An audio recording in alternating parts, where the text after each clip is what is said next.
राज्यातल्या सरकारने खारघर या ठिकाणी जे महाराष्ट्र भूषण पुरस्कार गुरु अप्पासाहेब धर्माधिकारी यांचा त्या ठिकाणी करण्याचा निर्णय घेतला आणि त्या ठिकाणी अप्पासाहेब धर्माधिकाऱ्यांचे चाहते मोठ्या संख्येने त्या ठिकाणी आल्यानंतर त्या ठिकाणी आपण पाहिलं की एकीकडे शामियाना जो अमित शहासाठी आणि राज्याच्या सरकारसाठी जो तयार केला गेला होता तो एअर कंडिशन केलेला गेला होता। त्यांच्या जेवणाची व्यवस्था जी होती ती एअर कंडिशन केली गेली होती। पंचपक्वानाची व्यवस्था त्यामध्ये केली होती। त्याचे फोटोज आपण सगळ्या ठिकाणी पाहतोय आणि पण लाखो जवळपास 20 लाख भक्त त्या ठिकाणी आपल्या अप्पासाहेब धर्माधिकारी साहेबांचा महाराष्ट्र भूषण पुरस्कार आपल्या डोळ्याने बघण्यासाठी आलेले असताना जवळपास 13,80,00,000 रुपये त्या कार्यक्रमावर राज्य सरकारने जनतेचे खर्च केले अशा पद्धतीचं जाहीर केलेलं आहे। मग 13,80,00,000 रुपये त्या ठिकाणी जनतेचे खर्च करत असताना जनता राजा उन्हात बसलेली होती आणि ज्याने मताच्या रूपानं यांना सरकारमध्ये आणलं ते लोक एअर कंडिशन मध्ये तिथं पिण्याच्या पाण्यासाठी पिण्याचं पाणी बिस्लरीचं थंड पाणी त्यांना प्यायला मिळालं। पंचपक्वान्न ते खातात आहे आणि त्या ठिकाणी आलेल्या जनता म्हणजे त्या जनतेसाठी त्या ठिकाणी पिण्याच्या पाण्याची सोय नाही, वॉशरूमची व्यवस्था नाही, वरतून छत नाही आणि 12 वाजता पहिला मृत्यू त्या ठिकाणी झालेला आहे। ही अशा पद्धतीची धक्कादायक बातमी आमच्या समोर येते आहे। 10:30 वाजता त्या कार्यक्रमाची सुरुवात होणार होती। 10:30 वाजताच्या जागी अमित शहाजी त्या ठिकाणी 11:30 वाजता आले, म्हणजे 1 तास कार्यक्रम तसाच उशीर झाला। लोक सकाळपासून पहिल्या दिवशीपासून येऊन तिथं बसलेली होती आणि हे सगळे येऊन बसले असताना सुद्धा कार्यक्रमच उशिरा चालू केला। स्वतः सरकारच्या म्हणजे अमित शहाच्या उशिरा आल्यामुळे ते कार्यक्रम त्या ठिकाणी झाला। पण राज्यातले मंत्री सांगतात की अप्पासाहेब धर्माधिकाऱ्यांनीच आम्हाला ती वेळ दिली होती, त्याच्यामुळे ही घटनेची सगळी जबाबदारी अप्पासाहेब धर्माधिकाऱ्यांची आहे असं पुन्हा आरोप ज्यांना महाराष्ट्र भूषण त्यांनी दिलेला आहे त्यांच्यावर लावण्याचं पाप राज्यातल्या बीजेपीच्या सरकारने केलेलं आहे। राज्यातलं सरकार हे खऱ्या अर्थानं ही हत्याकांड जो घडलेला आहे हा राज्याच्या सरकारच्या चुकीमुळे घडलेला आहे, त्यांच्या निर्दयी मानसिकतेमुळे घडलेला आहे, हे या ठिकाणी स्पष्ट झालेलं आहे। आता त्या घटनेला लपवण्यासाठी सरकारने एका IAS अधिकाऱ्याची त्या ठिकाणी समिती निर्माण करून या प्रकरणाची चौकशी करायला लावली। कोण सरकारच्या विरोधात IAS अधिकारी चौकशी करणार, म्हणजे जनतेच्या डोळ्याची धुडफेक करण्याचं पाप राज्यातलं सरकार करते आहे। खरं तर यांना जनाची नाही तर मनाची असेल तर या सरकारने राजीनामा द्यावा ही मागणी आम्ही अनेकदा केली, पण हे सरकार निर्लज्ज आहे, बेशरम सरकार आहे। यांना जनाची कुठली काळजी नाही, लोकांचा जीव गेला त्याची चिंता नाही आणि एवढाच दम असेल तर सिटिंग हायकोर्टाच्या जजच्या माध्यमातून ही चौकशी करावी। कारण की ज्या पद्धतीनं श्री भक्तांमध्ये या सरकारच्या बद्दलची चीड निर्माण झाली, धार्मिक व्यवस्थेमध्ये सगळ्या संप्रदायामध्ये, फक्त अप्पासाहेब धर्माधिकाऱ्यांच्याच संप्रदायामध्ये झाली असं नाही, राज्यातल्या सगळ्या या संप्रदायामध्ये अनेक संप्रदाय महाराष्ट्रामध्ये आहेत। या सगळ्या संप्रदायामध्ये तीव्र चीड राज्य सरकारच्या बीजेपीच्या विरोधात आपल्याला पाहायला मिळते आहे आणि म्हणून या सरकारने आजही यांना संधी आहे की जनाची नाही मनाची असेल तर यांनी राजीनामा द्यावा ही मागणी आम्ही या ठिकाणी करतोय। म्हणजे घटनेचं स्वरूप मी मगाशी सांगितलं की 12 वाजता पहिला मृत्यू झाला, सरकारला माहिती आली, पण सरकारने तो कार्यक्रम त्या ठिकाणी चालू केला, त्या ठिकाणी भाषणं झाली आणि जे सांस्कृतिक मंत्री होते ज्यांनी जवळपास 15-20 मिनिटं भाषण आपलं त्या ठिकाणी आपलं दुःख अमित शहाला ते सांगत होते, त्यांचं राजकारण त्यांच्या भाजपच्या अंतर्गतल्या राजकारणाचा पडदा ते टाकत होते, आणि मग घटना झाल्यानंतर अप्पासाहेब धर्माधिकाऱ्यावर आरोप करायचं, आणि ते मंत्री आता विदेशात बसलेले आहेत, ते इथं महाराष्ट्रात नाही आहेत, ते तातडीनं दुसऱ्या दिवशी विदेशात गेले. या पद्धतीचं हे निर्लज्ज सरकार महाराष्ट्राने पहिल्यांदा पाहिलेलं आहे, आणि म्हणून या सरकारच्या विरोधात पूर्ण महाराष्ट्रामध्ये आज आम्ही सगळीकडे प्रेस कॉन्फरन्स करतोय, आणि ह्या निर्लज्ज सरकारचा पर्दाफाश करण्याची भूमिका काँग्रेस पक्षाने घेतलेली आहे. ही आजच्या या पत्रकार परिषदेची महत्त्वपूर्ण भूमिका आमची आहे. हे कोणाचे लावायचे असेल रंडू लावा बाबा. हां, एक बघा की आता जे काही आकडे सरकार दाखवत आहे ते 18 दाखवत आहे, पण जी काही वस्तुस्थिती आहे, जी चेंगराचेंगरी त्या ठिकाणी झालेली आहे, त्या चेंगराचेंगरीचा अंदाज घेतला तर ती मोठी संख्या आहे अशा पद्धतीचं त्या ठिकाणी येत आहे की जे हॉस्पिटलमध्ये ज्या शासनाच्या व्यवस्थेनं ज्या लोकांना भरती केलं होतं त्या ठिकाणी जो मृत्यू झालेला आहे तीच आकडे पुढे आली, पण अनेक लोक त्या ठिकाणातून आपला जीव वाचवण्यासाठी आपल्या आपल्या गावात कुठेतरी वेगळ्या हॉस्पिटलमध्ये गेलेले आहेत, त्या ठिकाणी अनेक मृत्यू झालेले अशी आम्हाला माहिती आहे. नेमका आकडा सरकारने जाहीर करावा, सरकारने ही सगळी माहिती घ्यावी, पण सरकार निर्लज्ज आहे. त्यामुळे जो काही सरकारी आकडा 18चा येतोय त्याच आकड्यावर आता आम्हाला सांगावं लागतं की सरकारने जाहीर केलेला आहे. घटना झालेली आहे आणि हे दुर्दैवी घटना आहे, सरकारच्या चुकीमुळे झालेली घटना आहे. जनतेचे पैसे स्वतःच्या सुखासाठी खर्च करतात आहे, स्वतः ऐशोआरामात 5 पकवानं तिथं पाहतो आपण ते सगळे चित्र की कसं अमित शहाजी सगळे मंत्रिमंडळ कसा बसलेला आहे आणि किती पकवानांची ते थाल्या लागलेल्या आहेत चांदीच्या ह्याच्यामध्ये, आणि ते एअर कंडिशन तिथं बाजूलाच. एकीकडे मृत्यूचं तांडव चाललेलं आहे आणि एकीकडे हे लोक या ठिकाणी पंचपक्वान खातात आहेत, जनतेच्या पैशाची उधळपट्टी करतात आहे. हे चित्र आपण तिथं पाहतोय. पण आता सरकारने एक समिती गठीत केलेली आहे, या विषयाला न्याय मिळतो. सरकारच्याच विरोधात एका IAS अधिकाऱ्याची कमिटी बनवणं म्हणजे हे धुळफेक आहे. सरकारला मनाची जनाची नसेल तर मनाची असेल तर राजीनामा द्यावा, नाहीतर सिटिंग माननीय हायकोर्टाच्या जजची कमिटी बसून ती चौकशी करावी, हिंमत असेल ते करावी. आम्ही माननीय राज्यपाल महोदयांना सुद्धा एक पत्र लिहिलेलं आहे की स्पेशल अधिवेशन याचं विशेष अधिवेशन बोलवलं गेलं पाहिजे. ही मागणी सुद्धा आम्ही केलेली आहे, कारण की ही घटना दुर्दैवी घटना आहे. महाराष्ट्रात अशा सगळ्या धार्मिक संप्रदायामध्ये एक मोठी चीड भारतीय जनता पार्टीच्या या सरकारच्या विरोधात निर्माण झालेली आहे. तुम्ही राज्यपालांना पत्र लिहिलेलं आहे, मात्र तुम्ही राज्यपालांची वैयक्तिक भेट घेणार आहात का काँग्रेसच्या? बिलकुल घेणार आहे आम्ही. आता या सगळ्या APMCच्या निवडणुका आहेत, आमचे सगळे नेते आमदार सगळे आपल्या आपल्या मतदारसंघात आहे, पण 30 तारखेच्या नंतर आम्ही माननीय राज्यपाल महोदयांनाही सुद्धा आम्ही जे पत्र पाठवलं आहे त्याच्याबद्दलचं अवगत, आमदारांच्या सह्या त्याच्यामध्ये आम्ही टाकू आणि सगळेजण आम्ही त्या ठिकाणी भेटू, अशा पद्धतीचा काँग्रेस पक्षाचा निर्णय झालेला आहे. कर्नाटक निवडणुकांमध्ये शरद पवार आणि प्रकाश आंबेडकर हे बघा, प्रत्येक पक्षाला आपल्या आपल्या पक्षाच्या वाढीसाठी काही निर्णय घेण्याचे अधिकार आहेत. त्यांनी काय केलं असेल तो त्यांचा पक्षाचा निर्णय.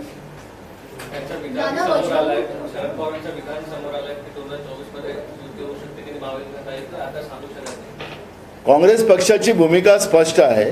काँग्रेस पक्षाने जे BJPच्या विरोधातले जेवढे राजकीय पक्ष असतील या सगळ्या राजकीय पक्षांना सोबत घेऊन देशामध्ये जे नरेंद्र मोदींच्या जे सरकार आहे, भारतीय जनता पार्टीचं सरकार आहे, त्या सरकारच्या विरोधात एक मूड बांधण्याचा संकल्प काँग्रेस पक्षाने केलेला आहे. कारण की आज केंद्रातलं नरेंद्र मोदी सरकार संविधानिक व्यवस्था पूर्ण संपुष्टात त्यांनी आणलेली आहे. लोकशाही संपुष्टात आणण्याचं काम सुरू झालेलं आहे. एकीकडे शेतकऱ्यांच्या मोठ्या प्रमाणात आत्महत्या आहेत, एकीकडे सीमा सुरक्षित नाही आहेत. मी अनेकदा काँग्रेस पक्षाच्या वतीनं आम्ही सांगितले की अरुणाचल प्रदेशमध्ये अनेक गावं चीननी कब्जा करून ठेवलेले आहेत, सरकार त्याच्यावर बोलायला तयार नाही आहे. लेह लद्दाखमध्ये तीच परिस्थिती आहे. सगळ्या सीमा आपल्या देशाच्या चीननी कब्जा करण्याचं काम सुरू केलेलं आहे. चीनच्या बद्दलचा सकारात्मक आणि जी काही भूमिका केंद्र सरकारची आहे ते कुठल्या कारणानं आहे. जे चीन रोज आम्हाला डोळे दाखवत आहे, जो रोज आमच्या देशावर हमला करण्याचा ते प्रयत्न करत आहे, त्या देशातला सगळा कचरा आमच्या देशामध्ये आणण्याचं काम केंद्रातलं सरकार का करत आहे, हे सगळे प्रश्न आम्ही विचारलेले आहेत. पण केंद्र सरकार त्याला बोलायला तयार नाही. आणि जो कोणी बोलतोय, जसं सत्यपाल मलिकांनी पुलवामा घटनेमध्ये जी काही भूमिका मांडली ती त्यावेळेचे जम्मू काश्मीरचे राज्यपाल होते. त्यांनी ज्यावेळेस सैन्याची ज्या तुकड्या येत होत्या त्यांना धोका आहे, 11 इंटेलिजन्स संस्थांचा त्या ठिकाणी रिपोर्ट येत असताना, कारण की तिथं सरकार नाही आहे, भाजपचं जेव्हाचं केंद्रात सरकार बसलं तेव्हाचं जम्मू काश्मीरमध्ये फक्त मुफ्ती मोहम्मद बरोबर काही काळ त्यांचं सरकार होतं, त्यानंतर तिथं सरकार नाही. गव्हर्नर त्या ठिकाणी सरकार चालवत आहे, राष्ट्रपती राजवट त्या ठिकाणी आहे. आणि त्याच्यामुळे सत्यपाल मलिक त्या ठिकाणी राज्यपाल होते आणि त्यांना हा सगळा रिपोर्ट आले असताना त्यांनी तातडीनं प्रधानमंत्र्यांना कळवलं. ते बोलले, ते त्यांनी सांगितलं, कुठून कोणत्या धाब्यावरून बोलले त्याचंही त्यांनी सांगितलं. ते कुठं फोटोग्राफी करत होते त्यावेळेस ते पण सांगितलं. देशाच्या संरक्षण मंत्र्याशी बोलले, अजित डोभालसोबत बोलले आणि त्यांना चूप राहण्याचं त्यांनी सांगितलं. बघ, हे सरकारला, केंद्राच्या सरकारला माहीत असताना एअरलिफ्टिंगची व्यवस्था केंद्र सरकारने का केली नाही हा प्रश्न त्या ठिकाणी निर्माण होतो. पण सत्यपाल मलिकांनी त्यांची पोल खोल केली, त्यामुळे त्यांच्यावर सीबीआयची कारवाई करण्याचं काम नरेंद्र मोदीचं केंद्रातलं सरकार करते आहे. ईडी आणि सीबीआयचा दुरुपयोग करतात आहे, हे अनेकदा काँग्रेसच्या वतीनं आम्ही सांगितलं. ते आता सत्यपाल मलिकांच्या माध्यमातून पुढे येते आहे. आणि ही जी काही परिस्थिती आहे, सीबीआयची इन्क्वायरी तर त्याही पुलवामा घटनेवर लावलेली होती, आता त्याला 5 वर्ष पूर्ण होतात आहे, त्या चौकशीचा अजूनपर्यंत निष्कर्ष पुढे येणं म्हणजेच दाल में काला आहे. देशातले सैनिक सुद्धा आता सुरक्षित नाहीत. देशामध्ये अशी भीती आता सैनिकांच्या मनात झालेली आहे, जे देशासाठी लढतात, देशाच्या सुरक्षेसाठी लढतात, ते आता देशात सुरक्षित नाहीत असं त्यांना भीती वाटायला लागलेली आहे. म्हणून देशाच्या प्रधानमंत्र्यांनी याचं उत्तर दिलं पाहिजे. काँग्रेस पक्षाने जवाब दो, नरेंद्र मोदीजी जवाब दो, या पद्धतीची भूमिका घेऊन अनेक पत्र सुद्धा आम्ही नरेंद्र मोदीजींना पाठवलेत. पण नरेंद्र मोदीजी पुलवामा घटनेबद्दल एक शब्द बोलायला तयार नाहीत. आता कुठं गेला 56 इंचीचा सीना, हा त्यांनी आता उत्तर दिलं पाहिजे. पुलवामा सारख्या घटनेमध्ये देशाचे प्रधानमंत्री बोलत नाही म्हणजे दाल में काला नाही, पूर्ण डाळच काळी आहे, असं चित्र आज देशामध्ये निर्माण झालेलं आहे. आज खरं तर वज्रमूठ सभा संदर्भात देखील काँग्रेसची बैठक होणार होती. त्या बैठकीबद्दल म्हणजे नेमकं काय होणार आहे, काँग्रेसकडून कशी तयारी आणि काँग्रेसकडून कोण प्रवक्ते असणार आहे? आम्ही मुंबईच्या बाजूचे जेवढे काही जिल्हे आहेत त्या सगळ्या जिल्ह्याच्या प्रमुखांना आम्ही बोलवलेलं आहे. वज्रमूठ सभा ही मोठी व्हावी. मुंबईमध्ये सभा ती होते आहे, त्याच्यामुळे तिला मोठ्या संख्येने लोक यावेत. आणि म्हणून आज काँग्रेस पक्षाच्या वतीनं मुंबईच्या आजूबाजूच्या सगळ्या जिल्ह्याच्या प्रमुखांना आम्ही बोलवलेलं आहे.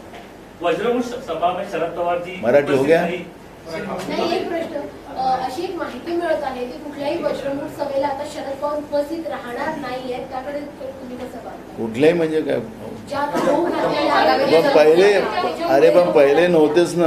आतापर्यंत 2 सभा झाल्या, पहिलेही नव्हते. पण आता ते एकदम सिनियर आहेत, ते आता आहे आमच्या लेवलचं काम आहे. हां, ते होतेच ना. त्या नागपूरच्या सभेला ते राहणार नाही हे तुम्ही माध्यमात दाखवतो, ते होतेच ना तिथं. हाँ, आपको लगता है एज इश्यू के वजह से पवार साहब नहीं, मुझे पता नहीं उनका व्यक्तिगत क्या, लेकिन जितनी भी वज्रमूठ की सभा हुई, संभाजी नगर में हुई, नागपुर में हुई, वहाँ पे पवार जी नहीं आए, तो उन्हें कुछ अलग उनका कोई सोच। एक सवाल और है, जिस प्रकार से पवार साहब का स्टेटमेंट है कि महाविकास आघाड़ी आज अस्तित्व में है, कल हो नहीं हो, इस बात को लेकर के कोई चर्चा? देखो, कांग्रेस की स्पष्ट भूमिका है कि कांग्रेस ने इस देश की जो तबाही जिस तरह से 2014 से शुरू हुई नरेंद्र मोदी जी की सरकार आने के बाद, जिसमें हमारी संवैधानिक व्यवस्था खत्म हो रही है, हमारे देश की लोकशाही खत्म हो रही है, हमारे देश का किसान बर्बाद होते जा रहा है, युवा बर्बाद होते जा रहा है, देश में महंगाई बड़े पैमाने में बढ़ते जा रही है, देश में गरीबी बढ़ते जा रही है।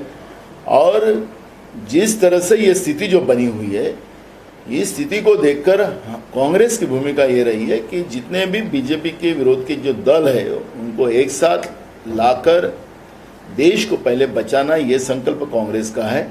और जो जो कांग्रेस के साथ बीजेपी के विरोध में लड़ने के लिए तैयार है उनको साथ में लेके जाना, यह हमारा दायित्व बनता है और हम कोशिश कर रहे हैं। अगर किसी के मन में क्या हो, किसी को जबरदस्ती करने का, और हम लोग, हमारे पास ना ईडी है ना सीबीआई, और हमारे पास थी जब पावर भी थे तब भी हमने ईडी और सीबीआई का कभी दुरुपयोग किया नहीं और ना करेंगे। संभावित है कि पवार साहब जो है वो एक अलग रास्ता इख्तियार कर ले, तो ऐसे स्थिति में क्या कांग्रेस पार्टी तैयार है महाराष्ट्र के लिहाज से? देखो, हमने हमारी लाइन हमने बताई। अब पवार साहब के मन में क्या है आपको अगर पता हो तो मुझे पता नहीं। सर, लेकिन कांग्रेस पार्टी ये चाह रही है कि सभी ऑपोजिशन पार्टियां एक साथ आए, जो एक स्ट्रॉन्ग फोर्स है बीजेपी को हराने के लिए। ऐसे में आपको नहीं लगता कि शरद पवार की जो वेटरन लीडर है उनको सपोर्ट करना चाहिए था, एक राह दिखानी चाहिए थी, और वो एक विपरीत स्टेटमेंट दे रहे थे, उसको कैसा देखते हो आप? देखो, नेशनल पॉलिटिक्स में काफी वो active है, इसलिए कुछ मैं इतना ही कहूँगा कि वो एक सीनियर लीडर है, वो हमेशा देश हित की बात करते आते हैं, करते रहेंगे, ऐसा हमारा विश्वास है। और वो क्यों इस तरह का वक्तव्य कल किया, अब इनकी बात वही समझे। तो अब वो सीनियर लीडर है, उनके बारे में हम ज़्यादा बोल नहीं सकते। खासदार मामले में अगर देखें तो कांग्रेस का एक प्रयास आज दिखाई दे रहा है कि पूरे महाराष्ट्र में कांग्रेस प्रेस कॉन्फ्रेंस के जरिए ये मुद्दा उठाने की कोशिश कर रही है। क्या कुछ इस मुद्दे के जरिए कांग्रेस बयान करना चाहेगी और क्या जितने भी जैसे खारगार में जो घटना हुई वो सरकार की गलती के वजह से हुई है, ये तो छुपा नहीं है। और सरकार ने जानबूझ के किया है। 13 करोड़ 80 लाख रुपया उस कार्यक्रम के ऊपर खर्चा किया है, ये सरकार खुद बोलती है। तो सरकार ने वहाँ का अगर सीन हम देख रहे हैं तो वहाँ पर देख रहे हैं कि अमित शाह जी और सरकार के जो मंत्रिमंडल था उनके लिए एकदम एयर कंडीशन शामियाना बनाया गया था।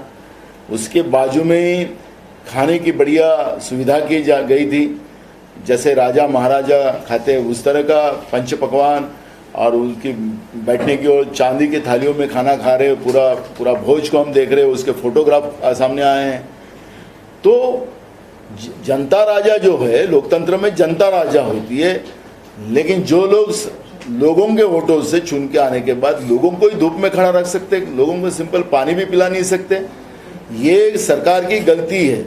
हमने शुरुआत में कहा कि सरकार ने इस्तीफा देना चाहिए, ये बात गंभीर है, ये घटना हुई है। और जब घटना हुई थी, कि आपको मैं आपके माध्यम से बताना चाहता हूँ कि 10:30 बजे का प्रोग्राम होने वाला था और वो कार्यक्रम 12 सवा 12 बजे खत्म होने वाला था, लेकिन खुद अमित शाह जी 1 घंटा लेट वहाँ पर पहुँचे, 11:30 बजे पहुँचे।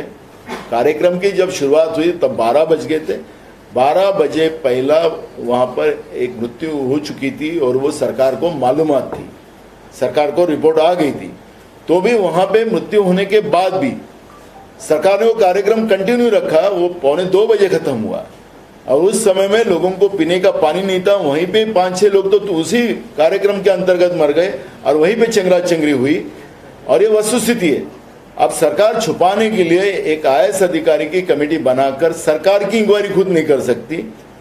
हमारी मांग है कि सरकार ने इस्तीफा देना चाहिए। अगर इस सरकार में दम है तो सिटिंग हाईकोर्ट के जस्टिस की कमेटी बनाई जाए और इसमें चौकसी हो जाए। हम खुद राज्यपाल जी को भी ये खत लिखा है और एक विशेष अधिवेशन महाराष्ट्र विधानसभा का हो इसी बात के लिए, क्योंकि एक अप्पा साहब धर्माधिकारी का एक संप्रदाय नहीं, महाराष्ट्र में कई संप्रदाय है और उनको भी एक दहशत होगी कि ये सरकार इस तरह के सांप्रदायिकों को, ये जो धार्मिक संप्रदाय है उनको खत्म करना चाहती है। बीजेपी की सरकार इन लोगों को खत्म करना चाहती है। ये डर अब सभी संप्रदाय में पैदा हो चुका है। सर, आप राज्य सरकार के इस्तीफे की मांग कर रहे हैं। वही संजय राउत है जो कि कह रहे हैं कि 15 दिनों में राज्य सरकार का डेथ वारंट जारी होगा और बड़ी ही जल्द जो मुख्यमंत्री है राज्य का वो बदला जाएगा। देखो, मैं तो भविष्य वाला नहीं हूँ। जो वस्तुस्थिति जो है, जो हमारे सामने दिख रही है, लोकतंत्र में जो बात हम लोग देख रहे हैं उस बात को हम कहेंगे। अब उनका डेथ सर्टिफिकेट उनके पास लिखा होगा, मुझे पता नहीं। आपको लगता है संजय मुख्यमंत्री राउत कांग्रेस का होगा? अगला मुख्यमंत्री राज्य का कांग्रेस से होगा? देखो, कांग्रेस लोकतंत्र को मानने वाला है और अभी कोई चुनाव तो है नहीं। जब चुनाव होंगे तो लोग जिस दल को ज़्यादा लोगों को चुन के देंगे उस दल का मुख्यमंत्री बनेगा। और मुझे लगता है कि इस बार महाराष्ट्र में वही स्थिति होगी। नंबर 1 की पार्टी कांग्रेस है। नाना भाऊ, अजीत पवार ने एक बात साफ कह दी है कि उन्होंने कहा कि अगर मुख्यमंत्री पद उन्हें मिलता है तो वो निश्चित रूप से स्वीकार कर लेंगे। तो क्या अगर अजीत पवार मुख्यमंत्री बनते हैं तो आप उसका स्वागत करेंगे क्या? देखो, उनके दल को अगर 145 एमएलए मिलते हैं और उनके पास ज़्यादा मिलते हैं तो बने तो क्या अड़चन क्या है। लेकिन मेरा दावा है कि महाराष्ट्र में इस बार सबसे ज़्यादा कांग्रेस के एमएलए चुन के आएंगे। तो कांग्रेस का मुख्यमंत्री होगा? कांग्रेस के मुख्यमंत्री होंगे। सर, आपसे ये पूछेंगे कि 4 बार शरद पवार जी ने एक कंफ्यूजिंग स्टेटमेंट दिया है जो कि बीजेपी के इंटरेस्ट में जाता है। अडानी से रिलेटेड स्टेटमेंट दिया, फिर अडानी खुद जाके मिले भी। पीएम मोदी के डिग्री के जो कंट्रोवर्सी हुई थी उसमें भी उन्होंने बोला था कि डिग्री कोई कंट्रोवर्सी नहीं है। अभी ये एक नया स्टेटमेंट आया है। आपको लगता है कि बहुत आपको भी ये कंफ्यूज कर रहा है महाविकास आघाड़ी को जो स्टेटमेंट आ रहे हैं? देखो, कांग्रेस का कॉन्सेप्ट एकदम क्लियर है। हमारे साथ जो जुड़े हुए दल है जो बीजेपी के विरोध में, क्योंकि ये तानाशाह जो सरकार केंद्र में नरेंद्र मोदी सरकार बनी हुई है उस सरकार के विरोध में हमारा कॉन्सेप्ट क्लियर है। उन जो दल हमारे साथ जुड़े हुए हैं उनके अगर विचार कोई भी हो लेकिन वो बीजेपी को पूरी ताकत से विरोध करने के लिए हमारे साथ खड़े हैं तो उनको हम साथ लेके चलें। उन्हें किसको डिग्री के बारे में क्या बोलना है, देखो एक सिंपल लाइन है। मैं डिग्री के बारे में इतना ही कहूँगा, जो हमारा जो कानून बोलता है वो एकदम स्पष्ट है कि जब हमारा चुनाव होता है तो चुनाव प्रक्रिया में उम्मीदवार को अपना एफिडेविट देना पड़ता है और वो एफिडेविट में हम लिखते हैं कि अगर ये गलत हो तो हम इस कार्रवाई के लिए पात्र रहेंगे। तो कार्रवाई की पात्र क्या है कि तुम डिस्क्वालीफाई हो जाओगे, तुम्हें 6 साल के लिए चुनाव लड़ नहीं सकते हो, तो और सजा भी है उसमें है, 6 महीने की सजा भी है। तो भाई तुम्हारा अगर एफिडेविट गलत है तो उसके बारे में चर्चा है। हमें हमारी एकदम क्लियर भूमिका है। अगर मोदी जी पोस्ट ग्रेजुएट है तो कौन से यूनिवर्सिटी से हुए हैं, कौन सा कॉलेज में, कौन से स्कूल में पढ़े हैं, कौन से 10वीं 12वीं कहाँ से की है, कौन से कॉलेज में पढ़े हैं, तो आता ही है ना, रिकॉर्ड पे मिलता है ना। तो वही बात की चर्चा है।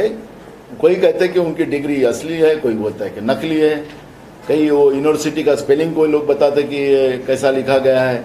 आपके मीडिया के माध्यम से हम देखते हैं। तो मेरा ये कहना है कि अगर वो पढ़े नहीं है तो बगैर पढ़ा हुआ आदमी भी देश का प्रधानमंत्री बन सकता है, गलत नहीं है। लेकिन हमारा सवाल है कि जो हमारा जो कानून बोलता है वो कानून के आधार पर ये चर्चा सामने आई है। तो कोई किस तरह का समर्थन करता है उसके लिए हमें क्या लेना। सर, अमरावती और हाँ, अडानी के बारे में जैसे केंद्र सरकार ने जो भूमिका कर ली कि उनका जीएसटी माफ किया जाए, मैं नरेंद्र मोदी जी का पहला सेंट्रल हॉल का भाषण मैंने खुद सुना है। क्योंकि मैं सांसद था 2014 में, तो मैं उनका पहला भाषण सुना था कि उन्हें कहा था सेंट्रल हॉल में कि मेरी सरकार ये देश के गरीबों के लिए काम करेगी, मेरी सरकार देश के किसानों के लिए काम करेगी, देश के युवाओं के लिए काम करेंगे।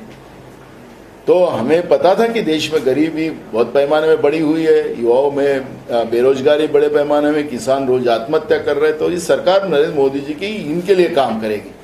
लेकिन अब पता चला कि देश में सबसे ज़्यादा गरीब कोई आदमी हो तो अदानी जो है वो देश का सबसे गरीब आदमी है, क्योंकि उनसे जीएसटी नहीं लिया जाएगा। ये कल उन्होंने डिक्लेयर किया। तो अब पता चल गया देश की जनता को कि अदानी देश का, नरेंद्र मोदी जी के चश्मे से अदानी देश का सबसे गरीब आदमी है। सर, आप अडानी पे इतना रिपीटेडली अटैक कर रहे हो, आपकी मुख्य नेता शरद पवार उनसे मिलते हैं तो रीसेंट मीटिंग उस पर कैसा देखो, हमने कोई अटैक नहीं किया, आपका गलतफहमी हो रहा है। जो कल केंद्र सरकार ने उनकी जीएसटी माफ करने का निर्णय लिया है उसके बारे में हम कर रहे हैं। भाई मेरे देश के गरीब जनता का अगर, मेरे देश के किसान का अगर जीएसटी माफ करते तो हम नरेंद्र मोदी की सरकार की तारीफ करते। अगर उनके नज़र में, उनके चश्मे से, उनका चश्मा बहुत महंगा होता है ऐसा हमने सुना है, तो उनके चश्मे से अगर देश का सबसे गरीब आदमी जो दुनिया का 2 नंबर का अमीर आदमी है, वो उनके चश्मे से अगर वो देश का सबसे गरीब आदमी दिखता है और उनका जीएसटी माफ किया जा रहा है, तो वो तकलीफ हमें होती है। बस इतना ही हमको कहना है, क्योंकि हमारे गरीब को, जो हाथ पे कमाने वाला, खाने वाला गरीब को भी जीएसटी भरना पड़ता है, तो उसका जीएसटी क्यों माफ नहीं किया जा रहा है? क्यों उनको लूटा जा रहा है? क्यों उनका खून चूसा जा रहा है? ये सवाल हम पूछ रहे। हम अदानी के ऊपर अटैक नहीं कर रहे, हम केंद्र की, नरेंद्र मोदी की सरकार की गलत नीतियों के हम उनके ऊपर अटैक कर रहे हैं। सर, एक शरद पवार ने अमरावती में एक बयान दिया है, उनसे सवाल किया गया था कि अजित पवार लगातार बीजेपी के करीब जा रहे हैं, कई सारे विधायकों के साथ वो मंत्रणा भी इस पर कर रहे हैं, पार्टी टूटने की बातें हो रही है, तो इस पर आप क्या कहेंगे? तो उनका ये कहना है कि उनका वो निर्णय है, इस बारे में हम उसके ऊपर ज्यादा हमारी चर्चा हुई नहीं, मैं उसके ऊपर कुछ कह नहीं सकता। आप क्या कहेंगे? क्योंकि महाविकास अघाड़ी में एनसीपी और शरद पवार एक बड़े नेता और बड़ा एक घटक दल है। आपने तो हमारा सवाल भी पूछा और जवाब भी दे दिया, क्योंकि आपने कहा कि शरद पवार ही बोलते कि मैं उनके बारे में नहीं बोल सकता। वो उनके ही दल के कोई नेता है, वो उनका सेकंड महाराष्ट्र के अपोजिशन लीडर है। अब उनके ही पार्टी के बड़े नेता शरद पवार जी उनके बारे में बोलने को तैयार नहीं, तो हमें उनके पार्टी के अंदर में क्या चल रहा है हमें पता कैसे होगा? लेकिन बीजेपी के करीब जा रहे हैं, इसे आपको तो हमें कोई आगाही नहीं, हमें किसी के घर में झांकने की आदत नहीं है और ना किसी के घर में आग लगाने की आदत है। हम जनता के इश्यू लेकर लड़ने वाली कांग्रेस पार्टी है और वो करने का काम कांग्रेस पार्टी। अगर समीकरण नहीं बैठता है तो क्या आप विपक्ष में बैठने के लिए तैयार हैं? देखो, समीकरण तो बनेगा, अभी आने वाले चुनाव में समीकरण बनेगा। कांग्रेस को ही लोग पहली पसंद करेंगे और महाराष्ट्र में पूरी ताकत के साथ कांग्रेस के साथ में के अलायंस को बहुमत की सरकार महाराष्ट्र में आएंगी। सीएम का चेहरा बदलने की तैयारी बीजेपी कर रही है, ऐसा जो है खबरें आ रही हैं, और इसी वजह से अजित पवार के साथ जो है कुछ बातचीत चल रही है। तो आपको लग रहा है कि आने वाले समय में ये देखने को मिल सकता है कि अजित पवार जाएंगे? मोदी है तो मुमकिन है, कुछ भी कर सकते हैं। महाराष्ट्रामध्ये महाविकास आघाडीमध्ये प्रकाश आंबेडकर आले, घ्यायला तयार आहे का? कारण आमच्याकडे जिथपर्यंत प्रस्ताव नसेल तिथपर्यंत आम्ही त्याच्यावर कुठलीही चर्चा करणार नाही। एकदम क्लिअर भूमिका आमची आहे। प्रस्ताव आला तर मी ते सांगितलं, प्रस्ताव आल्यानंतर चर्चा करू, चर्चेच्या नंतर आणि आम्ही एकदा शब्द दिला तर आम्हाला वापस यायचं नाही आहे। आम्ही शब्द दिला तर शब्द पूर्ण करू, पण आम्हाला कुठला प्रस्ताव नाही, कुठली चर्चा नाही, त्याच्याबद्दलची चर्चा आम्हाला करायची पण।